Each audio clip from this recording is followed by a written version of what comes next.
Donc lorsque je flingue, c'est toute ma putain de nation qui flingue avec moi. Tu vois ce que je veux dire?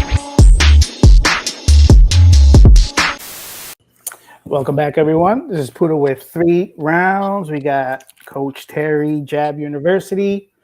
How you been, man? Hot. It's hot everywhere, man. I'm telling you. I went with my wife to get groceries. All I did was drive, and I came home and I was sweaty, man. It's crazy. I bet, man. It's wild. So, man, it seems like we're just right around the corner because we are. Olympics are just happening. We got Team USA up in Germany getting ready for, like 10 days out, right? Yeah, about 10 days out.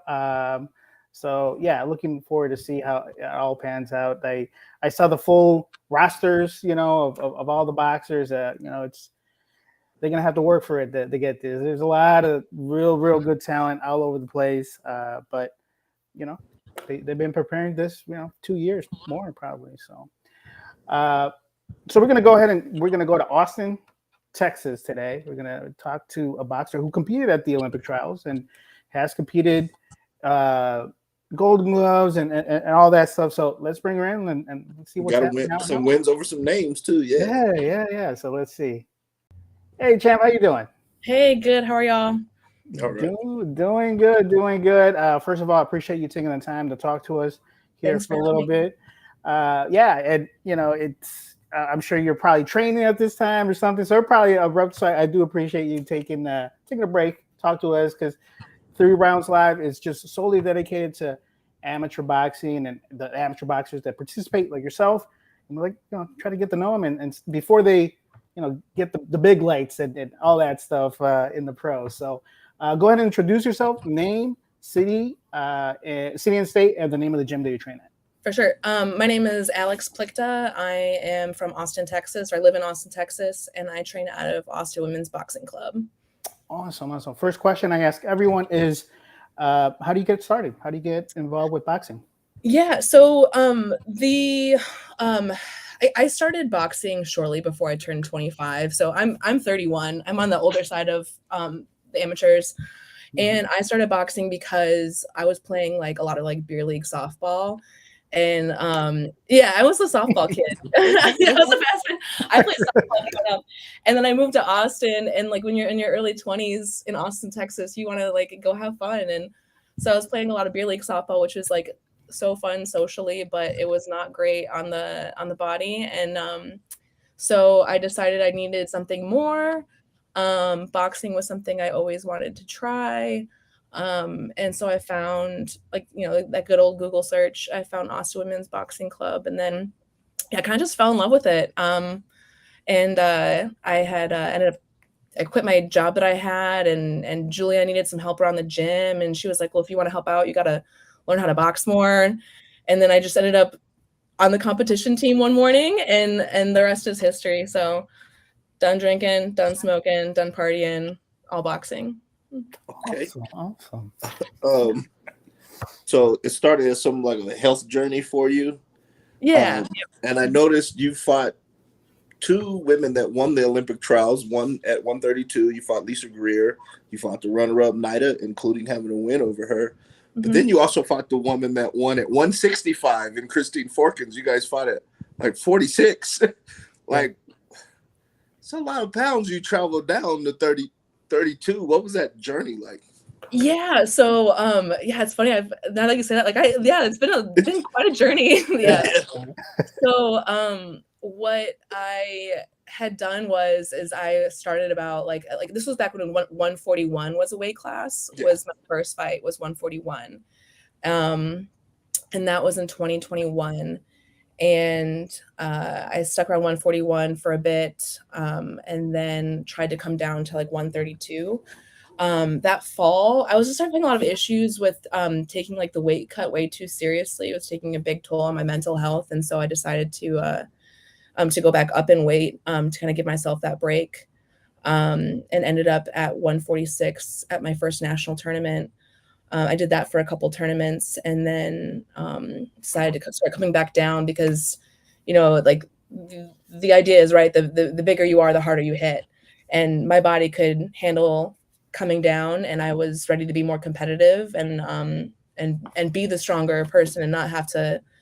I wanted to be the stronger one. I didn't want to be like, oh well, I don't have to cut. I can drink water before I step on the scale. Like, no, let's get more competitive. Let's really be with it. Okay. And I think you have a 32's frame, not a 46's frame. Yeah. 32 is definitely a good weight class for me. Yeah. And to think that Christine won at 65. Yes. 65, right? Yeah. Right. We just fought her at 54. You know what I mean? So she still is not back down to 46 either. So. Yeah. I tend to see that, especially in the elite females, they tend to go up in weight relatively. They make big jumps and still have success. So I don't know, must be something. But now, you said you were doing softball, right, for a while, which, I have a friend who has a daughter doing that. It's pretty rigorous, a schedule, there's a lot of games, a lot of things happening. But when you said you went into boxing, this is a pretty unique sport, right? You're what made you come back and get punched in the face? Like there's got to be something that hooked you. Say that hooked you. What was that? I grew up like a super like anxious kid. I'm still kind of an anxious person. But with boxing, there was so much like mental like anguish that I could just get out, but I wasn't thinking about it when I was boxing. There was a part of me that was able to shed whatever stuff was going on in my brain without having to actively think about it. But instead I was putting all my mental energy into learning this new skill and like pushing myself harder and have the opportunity to be angry and to hit and get hit and like any sort of like anxiousness, powerlessness, any sort of like that feeling that I had when I was younger, or even like as in my early 20s, like that kind of just got shoved to the side whenever I was boxing. And so I was the big dog then, like it was, so that kind of mental journey, that's what got me coming back, is the feeling powerful. Okay. Let's talk about your gym. It's unique, very, very unique in the boxing world. So I've got a chance to watch women's boxing develop, to where there's women's only tournaments now. USA Boxing throws one, Texas throws one, the Beautiful Brawlers is one, but your gym is geared toward women. That's a very unique space, and I think Julia is like way ahead of her time in opening this gym.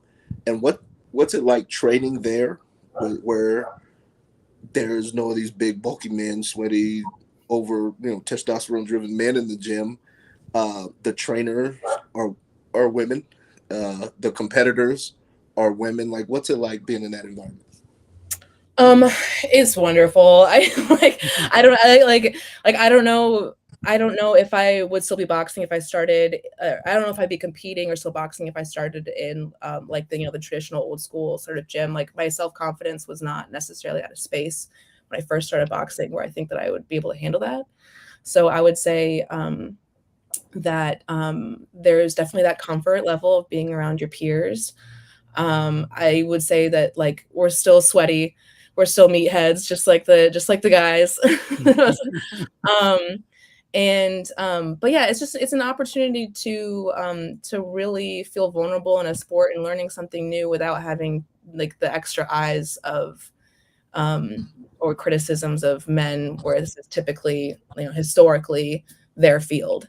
So it just takes that extra layer of pressure off. So anytime, like at least for me, if I mess up, I'm not sweating it. I'm not like, oh gosh, I just messed up in front of all these dudes that are gonna make fun of me, or like these guys that are on my same level that are gonna coach me and they're not even the coach. Like, there's none of that happening. The egos, and not saying that this is like this in men's gyms, but I'm just saying that in our gym, egos are gone. But a lot of stuff is still the same, like the caliber of coaching, the seriousness in which we take it, especially the competitors. But Julia's brought boxing to so many more women because of this space, and I'm really proud to be part of it. Awesome. I think we gotta bring Coach Julia on. And yeah, you do as well. I think she might be listening right now. We'll definitely have to set that up. To Julia. Yeah. Yeah. Yeah, we have her. Now let's talk more about you as becoming a boxer, right? Because you went in there with some health goals, kind of to try to get back into the frame of mind that you wanted to be and all that. But everybody kind of picks it up and starts kind of learning the craft, training, just the regimen of kind of training like a boxer.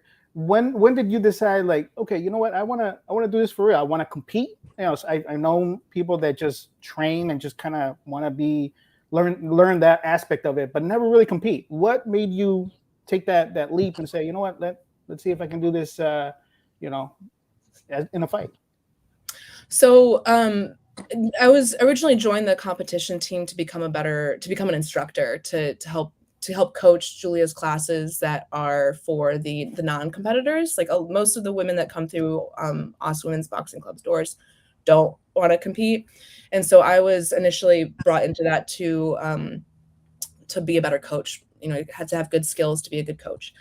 And I think I don't remember the exact point at which it was, I'm like, no, I'm going to do this for real now. But it was probably several months into it. And I saw the growth I was having with like the comfortability in sparring and that sort of thing, and seeing that like there was something in me that was, maybe they're special and maybe I should keep going with this. And so I couldn't tell you the exact point, but I think it was just an accumulation of things over time that led me to be like, you know what, like I can do this thing. Like let's just keep going. Let's just keep going and see where this goes. Awesome. All right. So looking at your match tracker, you kind of got to the national level really quickly. It wasn't a lot of bouts before. Oh, excuse the hiccups. That was killing me. All right. Before you got to the national level, and when you got to the national level, what was the biggest difference between what you were seeing when you first started local scene smoker bouts versus fighting at a national tournament? The length of time was a big one. Obviously, like from smokers, like when you're a novice, being like 1 minute, 2 minutes tops to go into that 3 minute, those 3 minute rounds. What had happened is I had enough bouts to be considered to move on to state for Golden Gloves. And so did this other woman in my weight class. And so they let us fight to go to state at the San Antonio Golden Gloves. And like on a week's notice, they were like, yeah, you can go to state if you win this, but it's 3 minute rounds. I was like, okay, let's sounds good. And I ended up winning the fight, and I didn't have anybody at state. And so I think this is how this happened. And then we ended up deciding to go to was it the qualifiers to get that experience. And it was really, really fast. Like it went from like 1 minute fighting the same couple of fighters over again to all of a sudden like 3 minutes. It was a wake up call, because that was also I caught my first L to Christy at the qualifiers. So it woke me up a little bit. Like, all right, now like the pond is bigger. Time to work. Yeah, definitely. Real quick, 3 Rounds Live, number 196. Talking to Alexandra Plichta, right? Yes. Okay. Yes. I'll probably stumble again, but out of It's Austin, Texas, currently ranked number 9 at Elite Female 138. And coach too. You said that was kind of what triggered you to kind of go to the compete is that coaching aspect of it. And going from a sport that's a team sport to boxing, which is more individual. Like how did your family, take it? First you're swinging a bat, now you're putting on gloves. Like how have they kind of taken this journey? Because not everything is good, right? There's learning. There's a lot of learning that happens in a boxing journey. Sure. So I'm originally from Michigan, actually. So most of my family is in Michigan still. At least my immediate family is still in Michigan. And I have a boyfriend of 6 years. We actually started dating around the same time that I started taking boxing really seriously.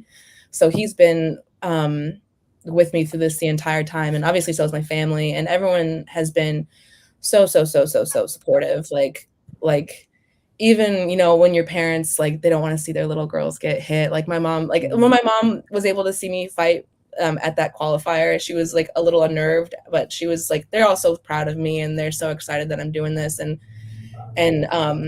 my boyfriend Eddie, he is just so supportive, number one fan. He gets all the emotional side of boxing from me. So he's, I don't know, my family, my boyfriend, my friends, everyone's wonderful. I couldn't have asked for a better support system. All right. So with a large portion of your bouts being against elite competition, is there any bout that stands out most to you, whether it's a win or a loss, that you just learned a lot about Alexandra? I would say that everyone says that they learn a lot from their losses, or maybe learn the most from their losses, and I would say that probably rings true for me as well. I would say some of my best performances were my losses. There's a bout that I had at the Texas Women's Championship last year. That's not on my match tracker because she's from Ireland by way of Canada.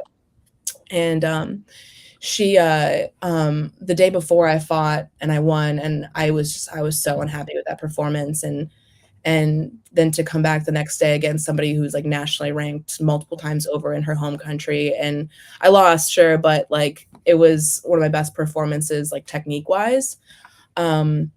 And I just learned that like I do have that in me. I can apply all these technical skills. I just need to put that dog in me a little bit more.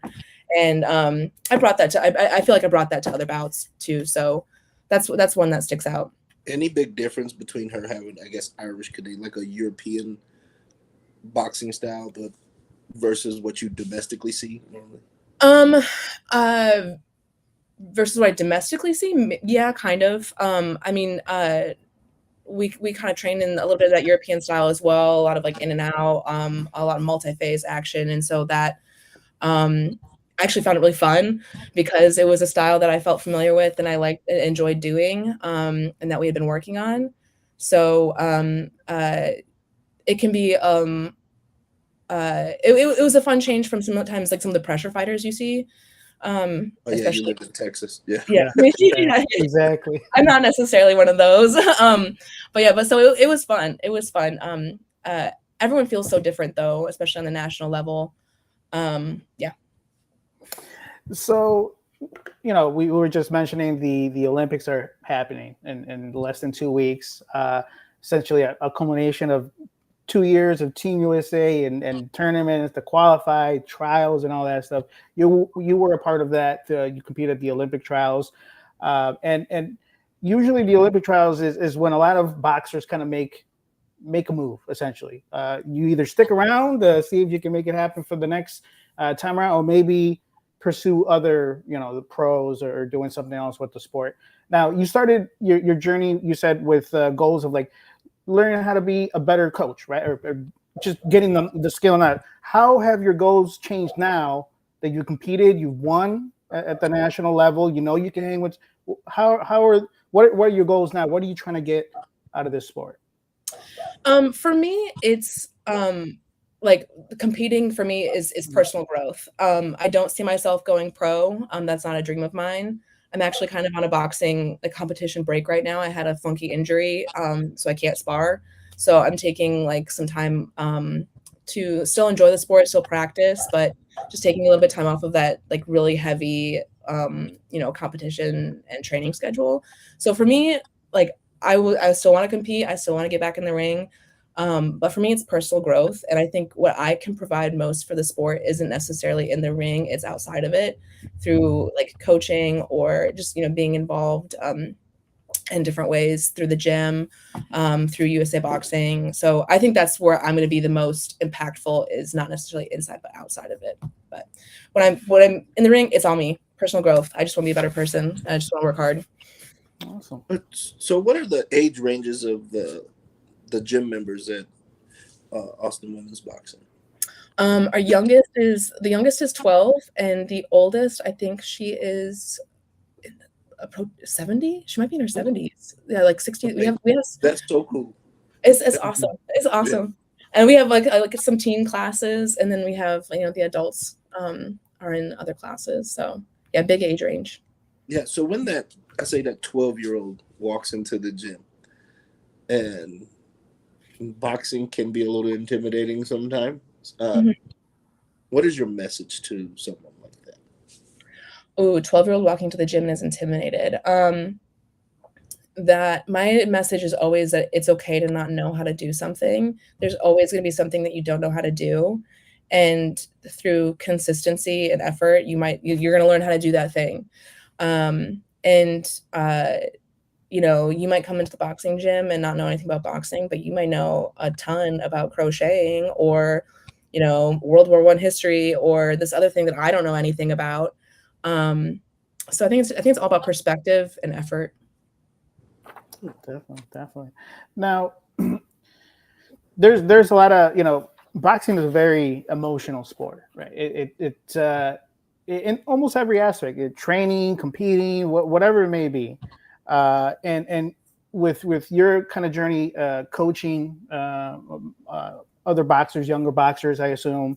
Uh, how do you know, dealing with setbacks is part of the sport, right? That's how you grow, not more than just the boxing itself in the ring, but personally just being able to overcome a setback. How did you overcome some of those setbacks, especially at some of those you know, tournaments, national tournaments, and how do you kind of help your boxers kind of deal with some of that as well? Because everybody kind of reacts a little bit different to it, but being able to get the right things from you know, a loss and put it into good use to be able to compete in the tournament that comes up, you know, down the road. Yeah, so I don't coach any of the competitors. I mainly coach the women who attend like the general boxing classes. But something I would say to anybody that I truly believe, and I've sometimes have to remind, like, talk myself back into this, to believing this, is that everything is temporary. Every feeling is temporary. Every setback is temporary. Like every win is temporary. Like all of these good feelings, these bad feelings, like it's all, everything can be changed. Um, and like I have, like, for example, like I'm not training at the same caliber that I used to, and so I like felt like really slow and like just not great going back to boxing classes. I was like, oh my gosh, why am I so sore? This sucks. Like seeing my teammates like train later in the day, they're just like, they're in such great shape right now. I'm like, oh my God, like I am not at that level anymore. Like I need to get back to that. And it's like, okay, well, everything is temporary. Like you can get back to that. Or like, they're not always going to be like this either. We're all going to change all the time. So that's what I try to instill in people. Like, this is a temporary feeling. This is a temporary situation. Okay. So let's talk about the run up to the Olympic trials. What was a day in the life of Alexandra Plichta like preparing for probably the biggest tournament of the year?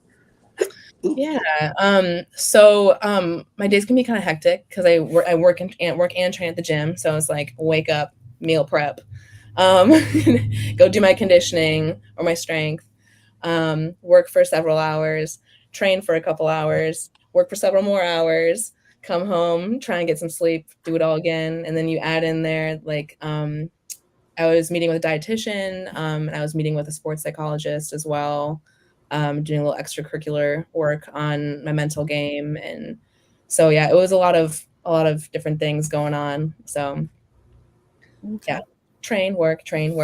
Like, That's a busy day. Yeah. You got to be disciplined, right? To stick to it, especially when, you know, you don't want to run those miles or whatever needs to happen. You kind of have to make yourself do it. So say, you know, you're getting your hands wrapped, you're a couple bouts out, you're waiting, you know, you just getting ready to compete. How do you mentally get there? You flip a switch, or do you kind of calm yourself down? You listen to music? How do you get ready before you go through those ropes?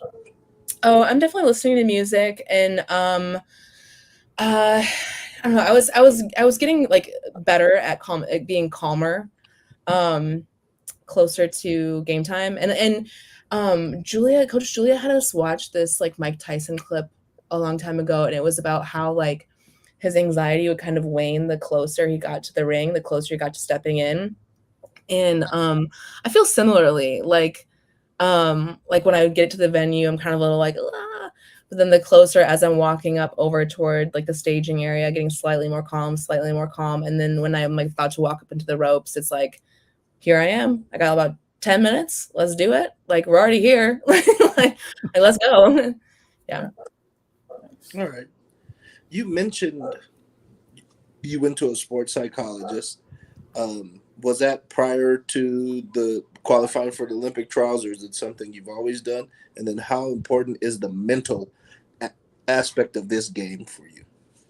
I decided to go to a sports psychologist for the trials because I was noticing that I was doing a lot of like beating myself up with like the internal dialogue in the moment, which is not helpful. It takes you out of the present and takes you out of the situation that you're in when you're too busy talking to yourself about how terrible you did 10 seconds ago.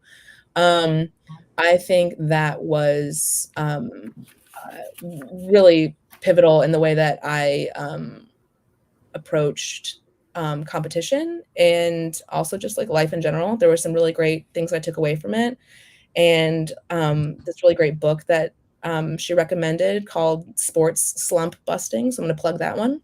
It's incredible. Recommend it for everybody. And I think that, the mental piece is a game changer. I would always like kind of poo-poo it when Julie would have us talk about our affirmations. I'd be like, uh-huh. But no, she was right. She's right.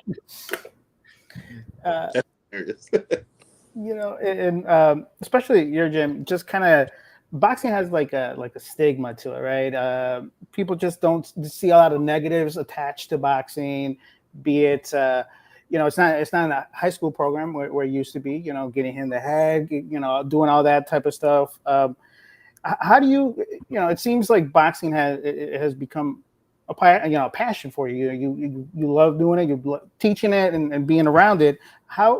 When you get somebody you come across somebody that's skeptical about the sport, how do you talk up boxing? What do you say when somebody has questions related to boxing or competing or participating or whatnot?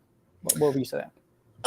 Well, I mean, like to enjoy this, you don't have to get hit to enjoy the sport. Like that's most of the people that come to my gym is they don't want to get hit. They want to challenge themselves in that way, and dip their toe into that. But you don't have to get hit to enjoy the sport. But I guess I would say like everything in life is a calculated risk. Like I've been smacked in the face with a softball. Like I just wasn't paying attention. I've been hit in the head with a golf club by some neighbor kid when I was 6. Like you could twist and roll your ankle tomorrow.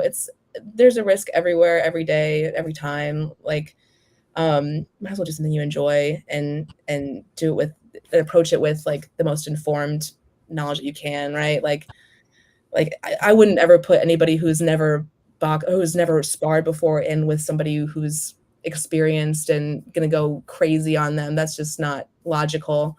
I think with like the right amount of calculated risk and care involved, anybody can enjoy boxing in any capacity. You hit with a golf club? Where'd you grow up? Sparta? Kalamazoo, Michigan. No, it's my neighbor kid. He did the backswing, and I was way too close. And okay. Yeah, it was not good. I think it was like 6. I don't know. Oh man, that's pretty dangerous out there. Yeah, no, it was an accident. Now, let's talk strength and conditioning. Yeah. It's as far as boxing goes, strength and conditioning is like in its prime. You've got these Instagram channels like Boxing Science and stuff like that, and we all kind of remember the very first strength and conditioning coach that was exclusively their job. His name is Mackie Shieldstone, and he made an appearance with the Roy Jones and a couple more. And then you have these Alex Ariza that was with Pacquiao and Memo and Victor Conti over at Snack. So it's kind of new, and the older people are still like, nah, I don't like it. You know what I mean? And the newer people, not newer, but younger people swear by it. Like, what is your stance on it? Have you felt the benefits of it? Yeah, so I think strength and conditioning made me a more powerful puncher for sure. I think strength and conditioning is awesome. I also think it's important to be a well-rounded athlete, and to be open to trying new things. So I think strength and conditioning just makes you a better athlete, and great for injury prevention too, being strong all over. I think strength and conditioning also helps you be more bodily aware, which I think is really important with boxing technique. So I am all for it. Absolutely, 100%. Nice.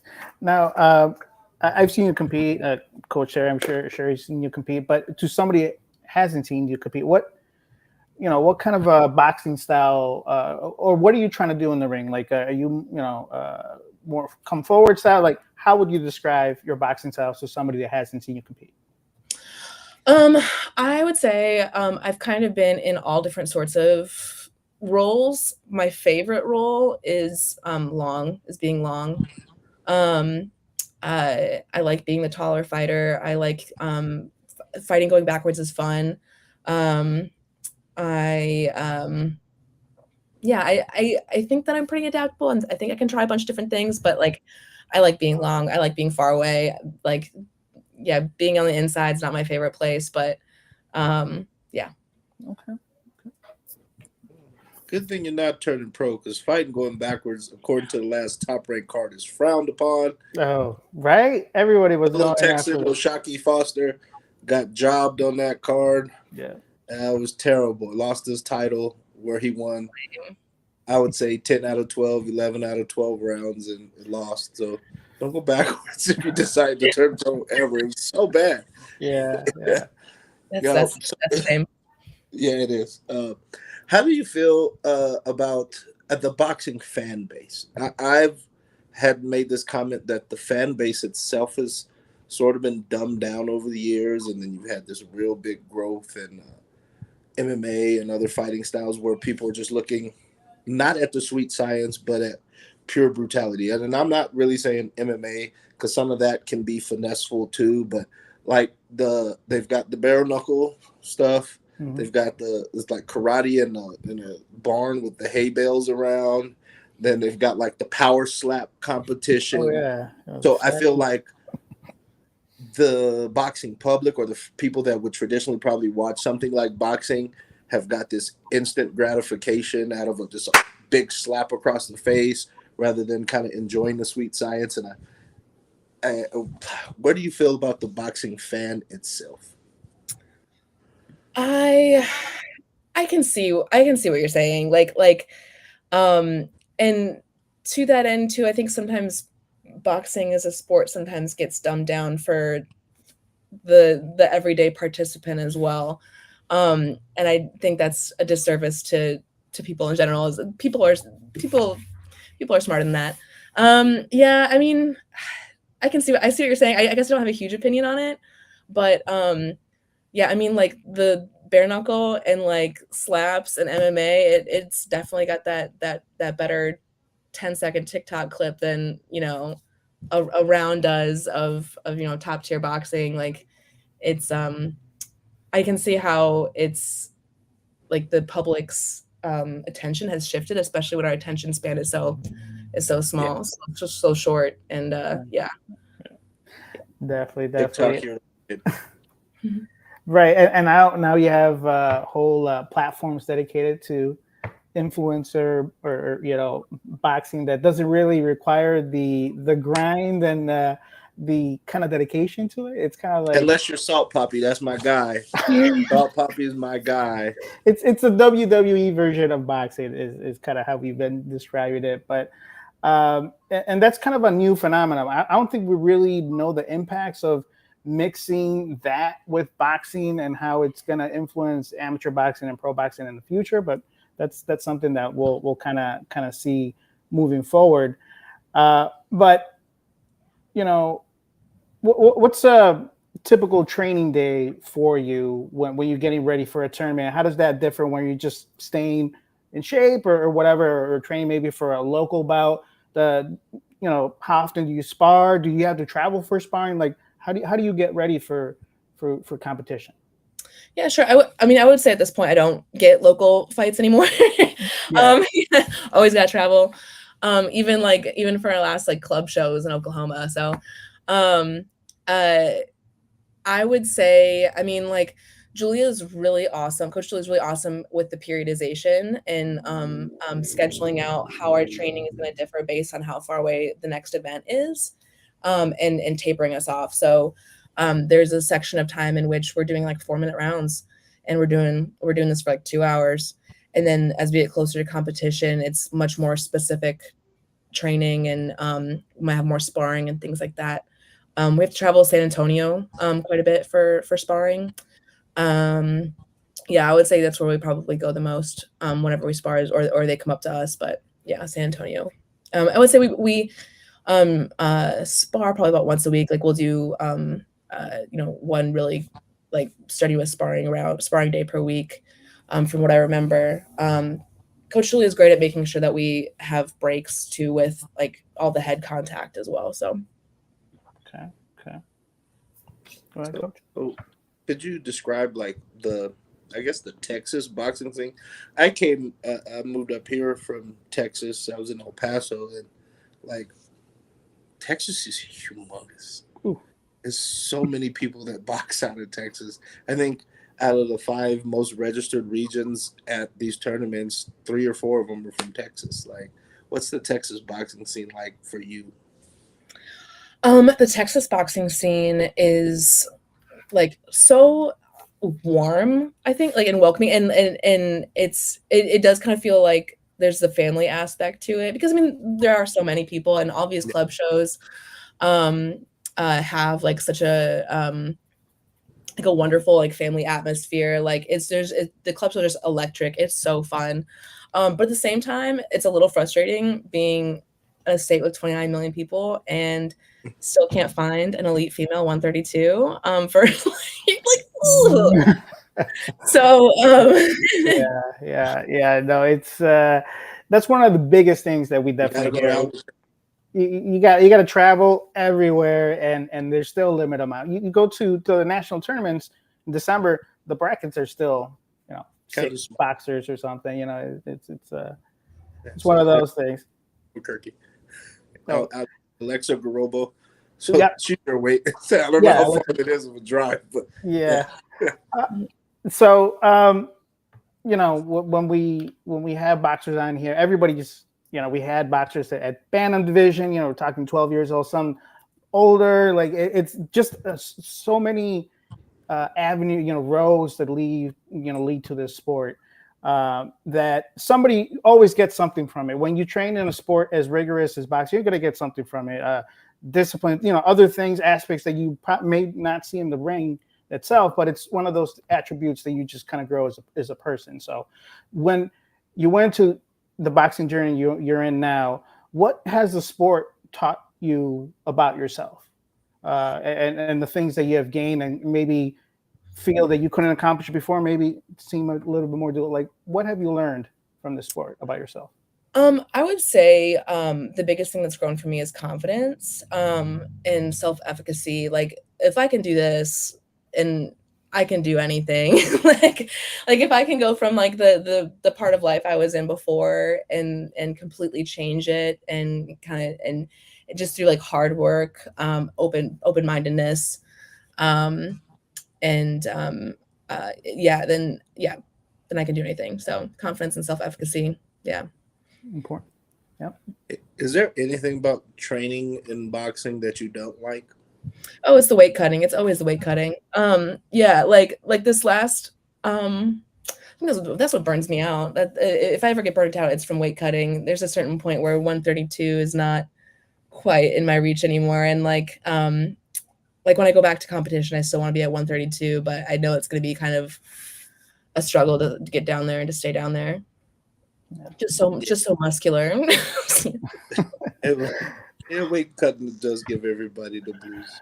Yeah. It happens for everybody. Then that's why the tournaments. I say the national tournaments are so difficult, even more difficult than pro boxing at some points, because you have to fight every day. You got to make weight every day, 5 times a day. You might get the number 1 boxer day 1, day 2. Like you fight who you have to fight, and it takes a different type of everything has to be clicking, right? And that's just kind of how it is. So from the competitive aspect, it just seems to be just on a different level. But real quick, this is 3 Rounds Live, number 196. We're talking to Alexandra Plichta out of Austin, Texas, currently ranked number 9 at 138 elite female division. So as we start kind of gathering our final questions here, is this a sport that you watch? Like when you go to national tournaments, are you looking, watching other boxers to see what they do? Do you watch pro boxing? Do like how much? What are you consuming, and what are you taking in for your own skill set and for just learning to be a just a better student of boxing, better coach? How do you get informed? Yeah, so I definitely watch people at tournaments. I'll watch obviously my weight class, maybe the weight class above and below. And then also I'll watch people that I met through just through boxing. Like I met wonderful people through Texas Golden Gloves, and I'll watch them fight. And it's fun to cheer them on. It's fun to make those connections and see their journey as well. Mm-hmm. I would say I have been really enjoying, and I'm really excited to watch Alyssa Mendoza in the Olympics. I think I'm a fan. And then as far as pros, my favorite is Naoya Inoue. Inoue is my favorite. He's electric. But yeah, I like to occasionally we have like a TV in the gym, and so we'll occasionally screen if I'm fighting nationally, they'll screen it at the gym. Or if there was JOs and Summerfest, we screened it at the gym and encourage them to watch when they in between classes. We're gonna do an Olympic watch party at the gym as well. So we encourage them to try and absorb that part of it too, even if they're not the ones that are interested in fighting or competing themselves. Oh, that's awesome! It just exposing them to that is you never know who's watching, right? Somebody will be like, oh, maybe I should try that. And to see how what we're teaching them applies as well. Yeah. What if we look at boxing amateur boxing as a consumable product? We don't really have that many fans that are moms, dads, other coaches, other boxers, but yet every year we can see Little League World Series on TV. We can see they had a show called Friday Night Tykes where TYFL, Little League Football in Texas, was the highlight. Is there, like in your opinion, could something be done to make amateur boxing a more consumable product? I think so. I think it starts with making sure that everyone who wants to box can box. And that we're reaching the people, we're reaching all corners of the US with boxing. I didn't know that boxing was a thing in my hometown until I moved down here. And I was like, granted, my parents probably wouldn't put me in boxing as a 12-year-old girl, but I was like, oh, Kalamazoo, Michigan had a boxing gym and I didn't know about this. Oh yeah. I think it starts with just exposure and participation and making the barrier to entry really small. I think it's harder to get people involved when there is that violent aspect to it. I use it in air quotes because what I tell people is hit, don't get hit. It's a chess game. It's more than just the brutality of it. It's so much more. But I think it starts with just making sure that everyone has access to it. It doesn't have to pay thousands of dollars to get to a tournament, and there's plenty of matches for them and things like that. When I was a kid, boxing was very cheap. It was rec centers, boys and girls clubs, power programs, Golden Gloves programs. And now that I'm a coach and a father who has kids that box, I'm headed toward poverty, people. It's expensive to get to these places. You had 1 or 2 brands of gloves. Yeah. Pony was your boxing shoe. Everybody had the same tube socks. Everybody had these same tiny shorts and the jerseys. same $40 headgear. Headgear's $140. Yeah. Nike makes uniform. When Nike got involved, it got crazy. You know what I mean? Nike makes uniforms, shoes. I remember ponies, $29.99, $185 for the hypo KOs. Yeah, you're not kidding. Yeah, it is outrageous, people. Yeah, man, you gotta save Terry from going to poverty. He got receipts, this guy, man. Yeah, no, I'm glad. Like I said, we're getting our final question, but I appreciate you taking the time to talk to us. And I think it's, you know, as Coach Harry mentioned in the beginning, what you guys are building out there in Austin is quite unique. The reach to maybe people who wouldn't be exposed to boxing is big, I think, and it has, you know, just simply bringing out TV and kind of exposing them to what that different level that maybe, you know, they can attain, like yourself. You know, you said, okay, you know, I can compete, I can do this. So just being an outlet for amateur boxing to really shine where maybe, you know, it's not typically shining is awesome. So you know, Coach Julia, we'll make sure to see if we can bring her on to really give her flowers, because that's by far one of the reasons I got involved at just covering it is just, you see all the hard work, you see all this happening behind the scenes, and nobody knows about it. You just said there was a gym in my town when I was, you know, growing up. Like it's all this stuff, but I think you know, like yourself and Coach, you guys are going to be able to really help the sport moving forward. And there's the sport itself is I think it's confused right now, because now it's like, wait, do we want to be more like you know, influencer, like, you know, social media kind of influence type, or, you know, but you just mentioned a great boxer, you know, in the monster Noaya doing his thing. Like, we need to get that message clear, and I think you guys are doing a great job of kind of showing this. The purity of boxing is something you guys should check into. So that's always great. But go ahead and you know, go ahead and give out some of those shout outs, thank yous, and everything to everybody that has helped you get to where you're at so far. Yeah. So first and foremost, of course, Coach Julia.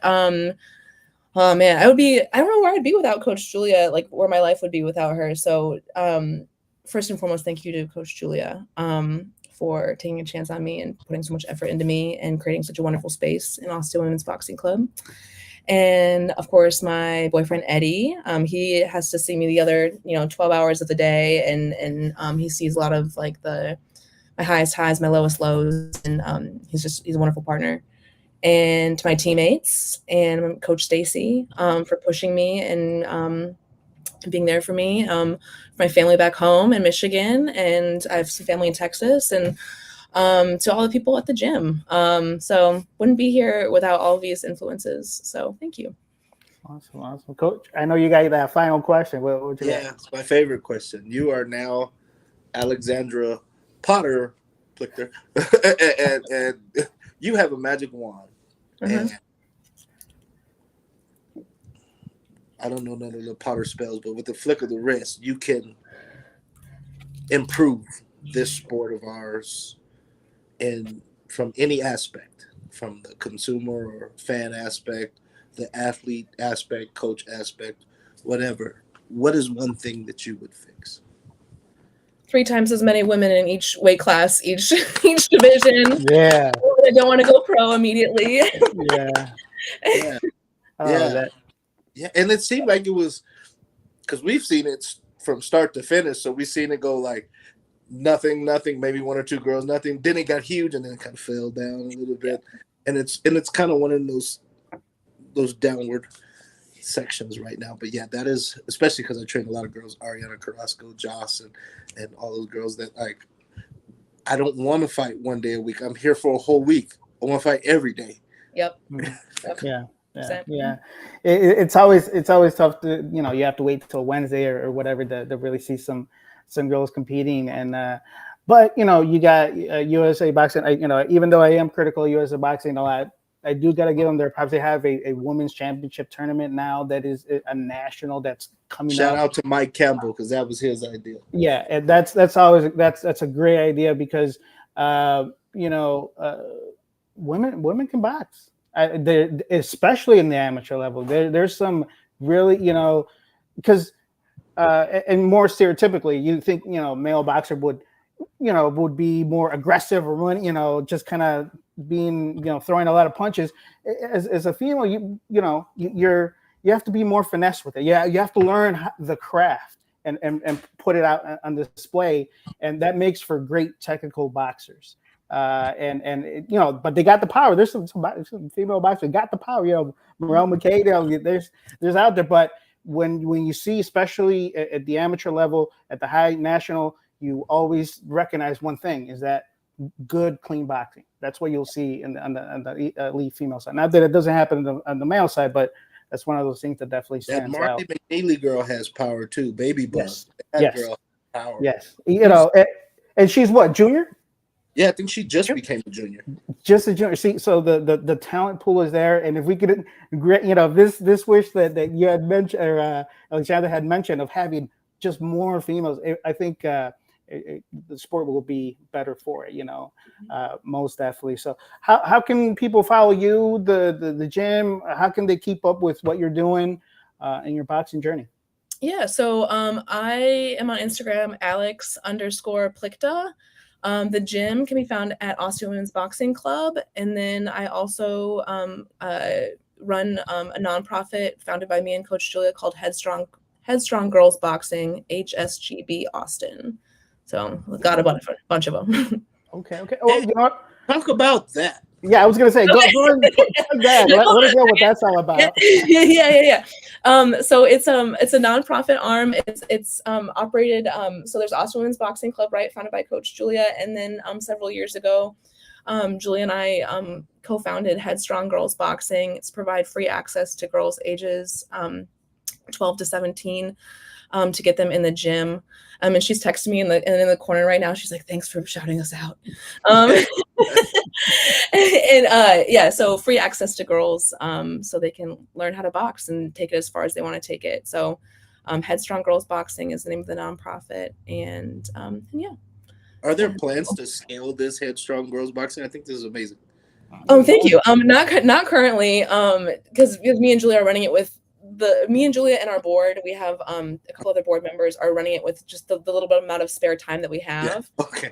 But we are having a fundraiser, and you can find more information on that on our headstronggirlsboxing.org website. All right, plug that. Make sure we put that in there. Yeah. I was gonna say, 3 rounds. And I'm assuming Jabby, you're saying well, but definitely 3 rounds. The purpose is to kind of give a platform to the sport that is so many things are happening, and 90% of the population in the U.S. doesn't know about it. And there's so many good things, so many good individuals that come out of this sport. Not everybody has to be a pro boxer, right? But there's a lot of those good things that come out of it that it makes it all better. And that's one of the reasons that we kind of got established, just to do that. So please let me know any info for that. Tag everybody. We'll make sure to get the word out, because things like that should be pushed, should be helped. Because the end goal is definitely something that just would be beneficial, not only for you, but hopefully, like Coach Harris, that maybe scaled up, maybe more people do it. There's a market for it. I think there's people that want it, please let us know. We would like to help with what we can. Thank you. Yeah, I'll send you the info. Thank you. Definitely. So, Coach Harris, you got anything else? No, I'm hungry. You know what? It's probably about that. I'm just gonna go ahead and plug that next week. We're gonna have Damon Flores and Paolo Barreto, both out of California. Paolo, I think he's going to go pro. Damon, he's doing crazy things at the junior division. So we're going to talk to them and see what's going on. But Alexandra, again, our pleasure to talk to you. Please give us that info. Austin Women Boxing Club. That's where they can find you if they want more info. And that's it. So everybody Thank who tuned in and waited till the end. I appreciate it. We're going to go ahead and post this. So if you missed something and you didn't get Alexandra's full story, you'll be able to kind of go back and watch it and see what she mentioned and how she got involved. Very interesting story about all that. So that's all we got. 3 rounds live. You guys have a good night. Take it easy. Thank Take you. care. Bye-bye. Thanks.